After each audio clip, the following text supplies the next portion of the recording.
Hi, my name is Eleanor Hogan. And I'm Tina Odu. We're social work apprentices pursuing a bachelor's degree in social work in the United Kingdom. Welcome to the Decolonise and Social Work Field Education Podcast.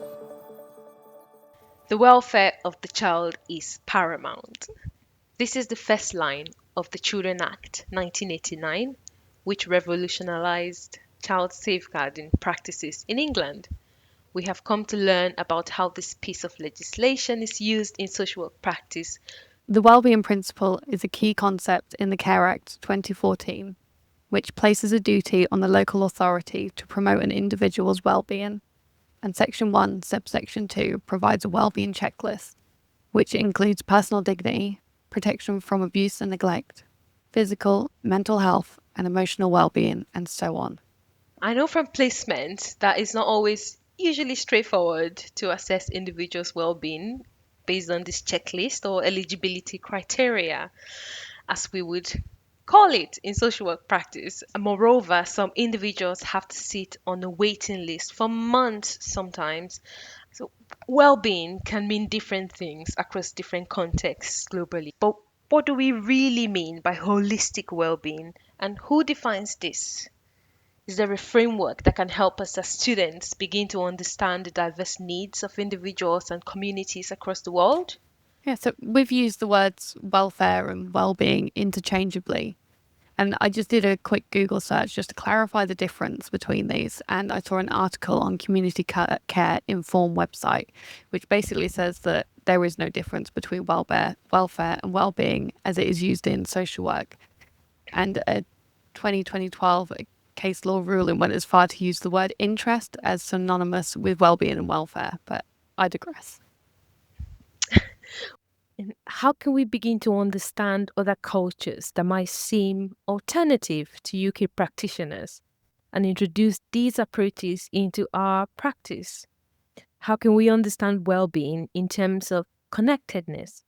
It's not just human beings, but also considering other aspects such as nature and spirituality, which we began to explore in an earlier episode on Indigenous family structures.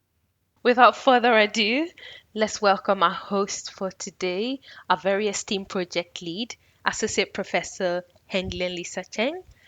Our guest is Dr. Wasiq Silan. Thank you both for joining us. We'll hand over to you.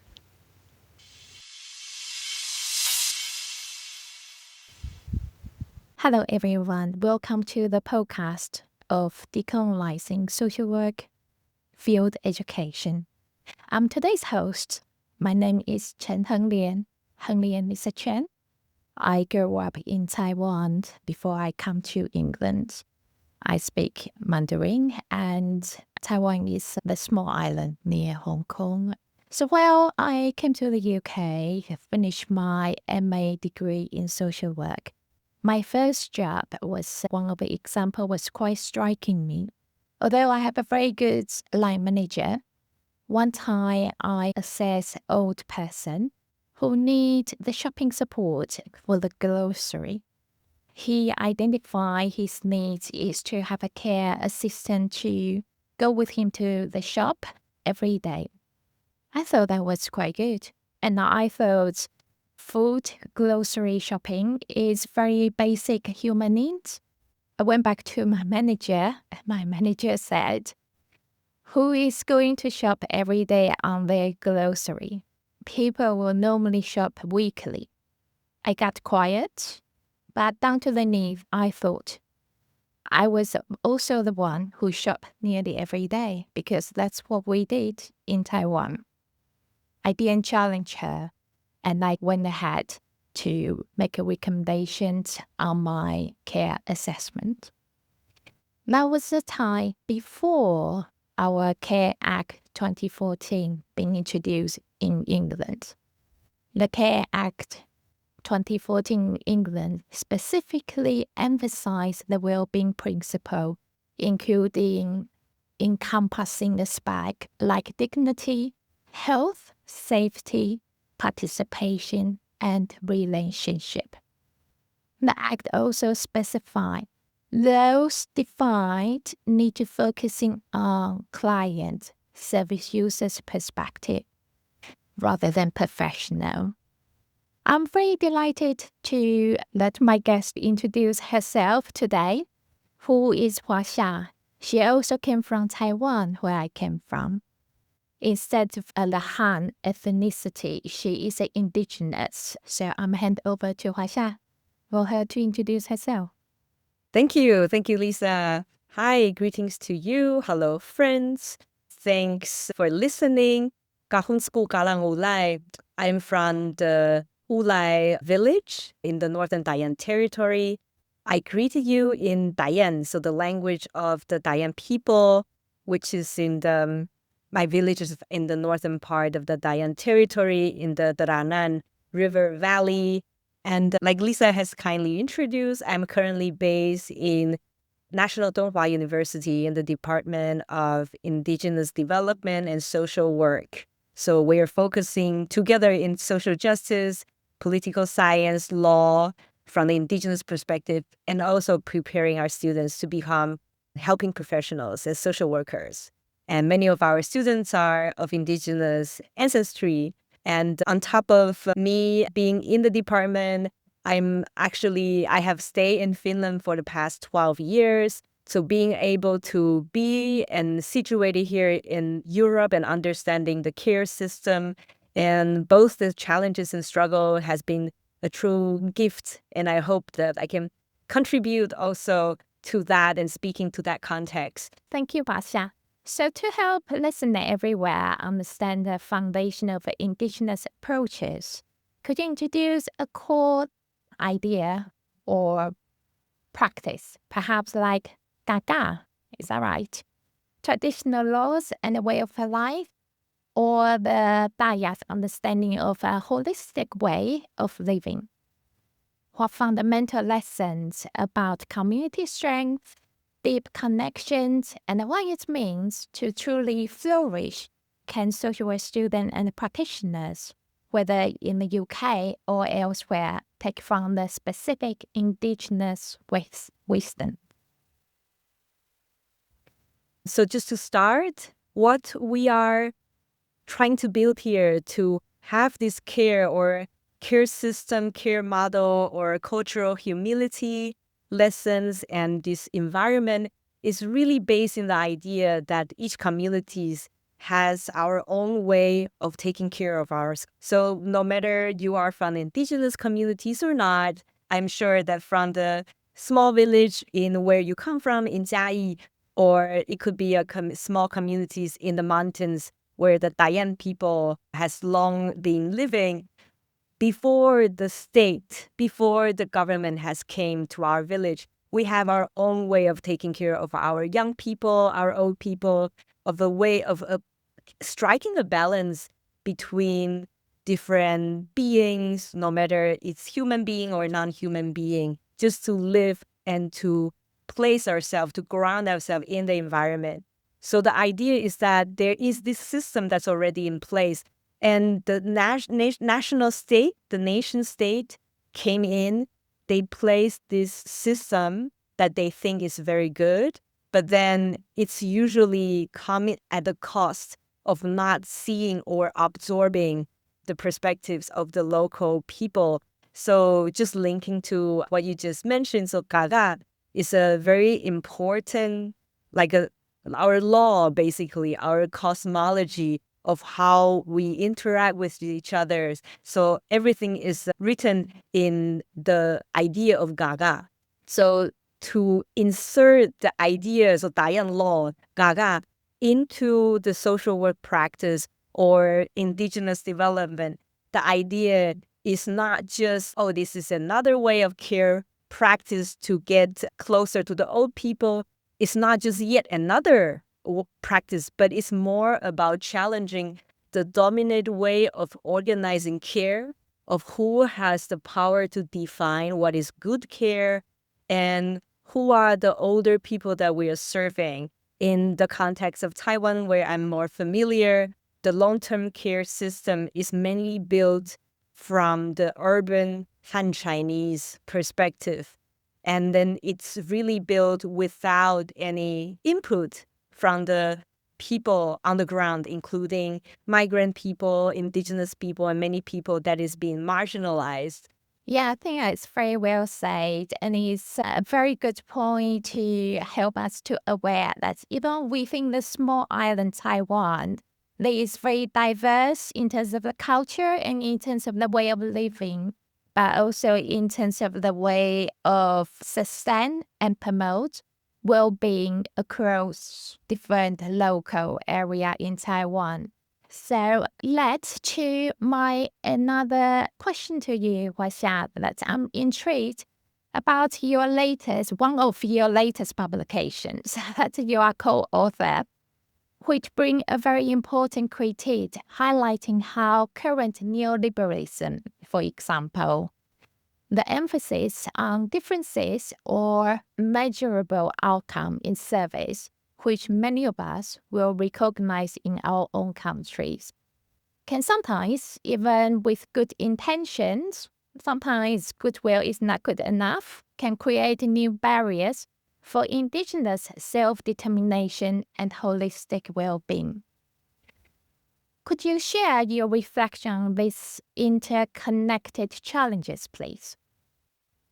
Yeah, thank you. Yeah, I am very much in love with this publication. It's called Decolonization Project, and it's like a comparison between Canada and Taiwan, and we're looking at different cases of how the helping professionals or the different localized efforts as meant to challenge the bigger system in the name of decolonization, but is actually in itself needs decolonizing. So I am sure like in the UK and also here in Finland, also in Sweden, Norway, there is more and more talk about we need to decolonize. Decolonization is very important. But what does it really mean? It has become a buzzword and everybody is trying to say that, yes, we're doing decolonizing something. This is really a thinking piece together with Donna Baines and Frank Wang. So together we are reflecting on the point of there's so many decolonization efforts that's being put in place, but then because of the neoliberal processes that has been in building these KPIs, key performance indicators, metrics, and these logics of neoliberalism into decolonization efforts. So by making decolonization efforts possible, you are at the same time using the tool of neoliberalism. And does this really make decolonization possible, or does it offset your effort of trying to decolonize? And the conclusion is that the disclaimer, so that it does not really work. Our conclusion is that if you're using neoliberal tools to decolonize, it actually makes counterproductive. So I am using this case from local daycare center. So it's for indigenous older people to spend time and then to connect. And also there are a lot of these like health promotion efforts being built. And many of these like small day centers has been in place in Taiwan, like 500 or something in both indigenous communities and also in the urban areas. As you might know that more than half of the indigenous people are now living in the urban areas in Taiwan. So both of them, and that a lot of those efforts are with the surface of decolonization actually make your goal impossible because the whole process is wrong. It's not grounded in a way that is serving these people, but it's more from the managerial perspective. So what we are trying to emphasize through this thinking is really to take a serious look at what we wanted to achieve, what kind of system needs to be remake or challenge or deconstruct. And these answers will be very different given that if we're focusing in the UK or in Finland or in Taiwan. But I think with we are starting this conversation and starting to build solidarity together, there will be a way forward.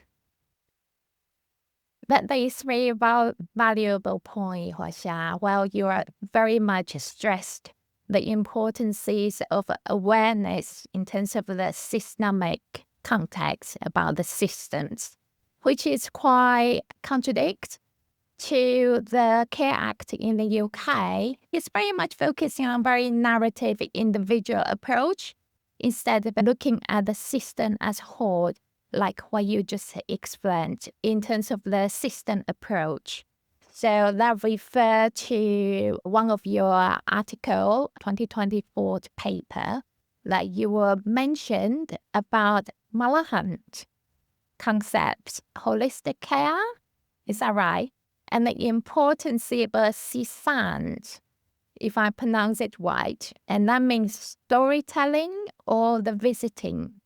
So how do you using those approach to help the social work educator and the students on placement, wherever they may be, to have some dialogue and a connection to local or to individual to understand the more in-depth perspective and the experience of their day-to-day life and the quality of care, for example. Yes, thank you, Lisa. It's very humbling to be presenting these Dayan concepts. Malahan, which you kindly presented, is about the relational storytelling, holistic care, and custodianship, and Isan, which is like also visiting and also establishing relationships. So basically, both terms, they are very much grounded in the Dayan cosmology, which is about relationships, about how we see each other, how we connect with each other, not just between human, but also with different ancestral beings, with the skies, with the land, with the stones, with the fish, with different things. So how you see yourself in this web of relationships. I have been like really having this chance to look at the practices and knowledge of the Dayan people from outside in. Because growing up in the Dayan community, there is so many layers of colonial gaze. If you understand what I mean, that if you grow up in Taiwan, you feel that what you have is not valuable. Things are just there, and you don't really know that those are important things that just come from your ancestors. So what do you think? Yeah. Yeah, I do echo with your experience. That's why I was in Taiwan. I can't wait to get out from there.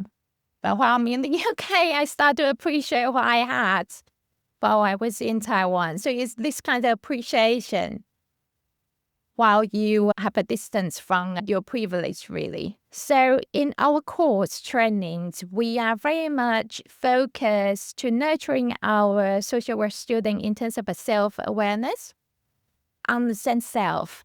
And while we are talking about self-awareness, it's in two categories under this umbrella. One is a self-strength, and one is an area for improvement.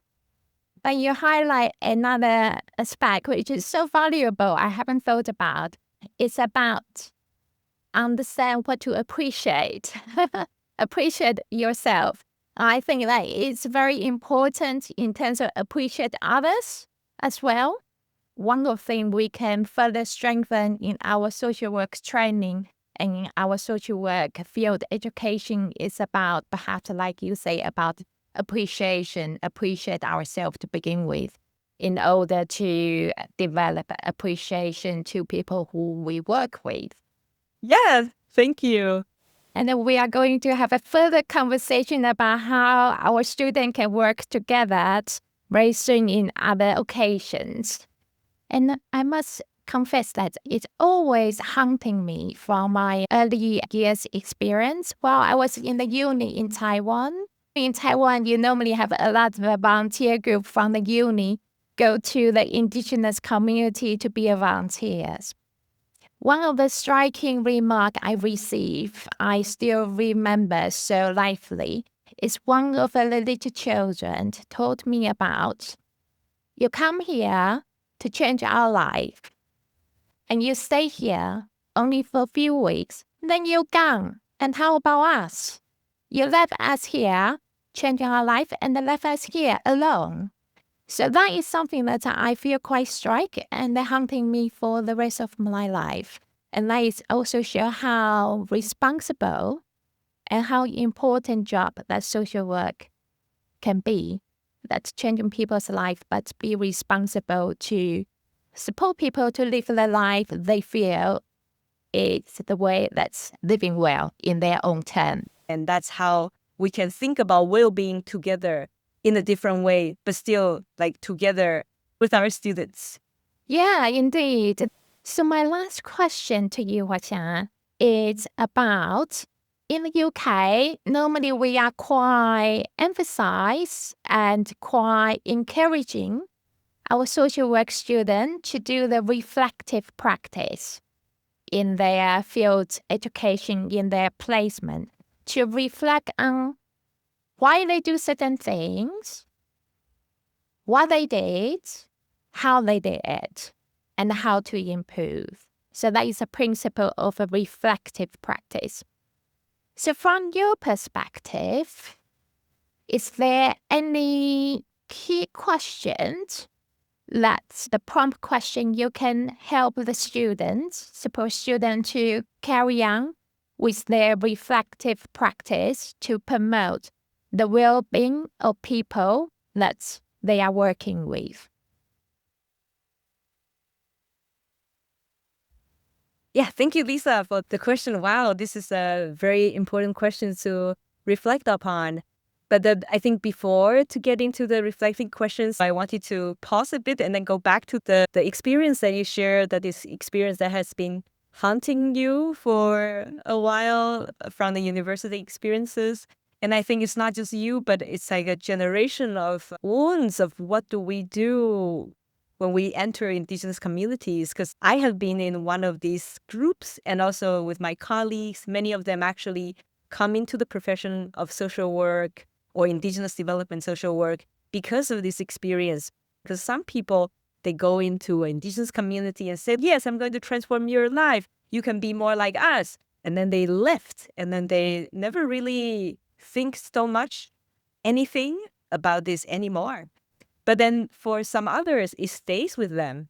Then many of them come later, they realize that, oh, it's not like actually we who give service to the people, but it's the other way around. It's about like we learn together with the community. It's not how I, in a superior ground, to come give you who knows little of how to survive in this modern society. And that brings us to what are the points that the students here in UK could bring with them in their reflexive process. And I think one of the important things would definitely be precisely this. What is the power relations that makes you a social worker who has the power to go into communities? What kind of power imbalances are there built in this structure? You need to know the history and the context, right? Of what makes these people here. What are the historical trauma that has been in place? What is the survival strategies and that keeps them here? And how can you learn together with them, not to give them stuff, but in a more egalitarian way of what are the strength and knowledge that's grounded in a culture that you as a social worker would also benefit from, and really to ask ourselves who we are and who are we serving. And I think that's an important starting point. It's not necessarily easy, and I think I also struggle with that. But then I'm just hoping that to start and then inviting the students to also think about the ethics of who we are here to tell these people what to do and how to live. And at the same time, just keep your heart and your ears open. Thank you very much. Exactly what you just said, Wasiq. It is not about the top-to-down approach, and with this kind of approach, it's interdependentship in terms of knowledge exchange, but it's also about feeling good about the work we are doing with people. And I think this also links to the green social work that has been in the field for a long time, right? From the Indigenous perspective, it's never only about humans or individuals, but it's also about the environment. Environment, in a sense, is not just about nature, conservation, entertainment, but it's more about how do you find home. So I think sometimes when I am learning from my students, I find out, oh, most of these social work exams, subjects, that's very much focused on the individuals. So one beautiful example that I just came to mind is that, so in Taiwan, we have this like indigenous social workers that has been supporting by the cause of indigenous people for a long time. And one thing that they try to support a child that has not been in a good family situation is not to introduce services to him immediately, but you started the question of asking, what is your indigenous name? How do we call you? So like giving the indigenous name, like Wasiq Silan, is not just about, oh, I have a different name, but it's also about placing you in the family web of relations of who cares for you, who are your ancestors, who are your grandparents, who are they, and then how are we all are related. So I feel that this spiritual layer and the relational layer is very important. And sometimes it's not so much emphasized in social work. So just to highlight that. Yeah, it is very important about the spirituality element and the knowledge in social work training too, indeed. And spirituality is not only about religion, it's about the local culture and like you say, about the ancestors' value and the ethic and the belief as well. So it's quite a mix and quite complex. The complexity is something that the social work students need to aware and they need to be trained for. So thank you ever so much. You have given so much and such rich understanding from Daya's perspective, the various perspectives as well. And so it's so much to reflect on for us Thank to you so promote much. decolonization in social work field, education, and the practice. It's not a definite end, but I hope it's a beginning of we thinking together and reflecting together. And it will be a true privilege to come back again. And all the best for the students and also for you, Lisa. Thank you so much for having me. Thank you. Thank you, Lisa and Washia, for your conversation. It was really interesting hearing about the experiences of working with families. It made me reflect on a similar experience that I had when I was on my first placement in children and families. And it was when a child said to me that things were fine now because I was there, but when you're gone, it'll go back to how it was before. And it was really hard to hear someone that you're working with saying something like that and knowing that you are going to have to leave them. And it shows why it's so important to remember our own well-being, and reflecting on things like this can also help us inform our practice. I absolutely agree. One of my key takeaways from the conversation is there is no magic wand, it sounds like, or magic framework for working with people. It goes back to concepts such as reflexivity, which is challenging your own biases, wants, assumptions from the conversation. And that's a huge task, as simple as it might sound.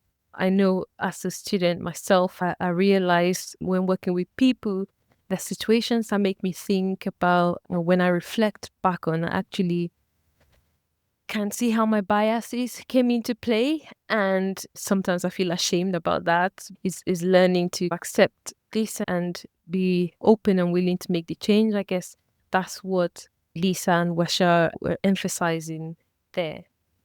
Thank you for listening to this episode. Stay tuned for the next episode where we'll be sharing more of our reflections on decolonising social work field education.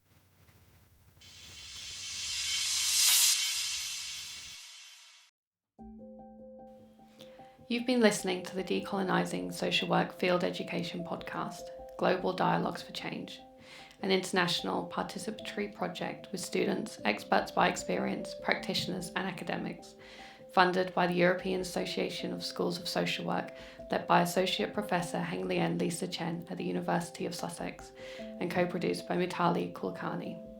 Visit dialogueswfe.org and follow us online. Decolonising social work starts with you. Stay tuned.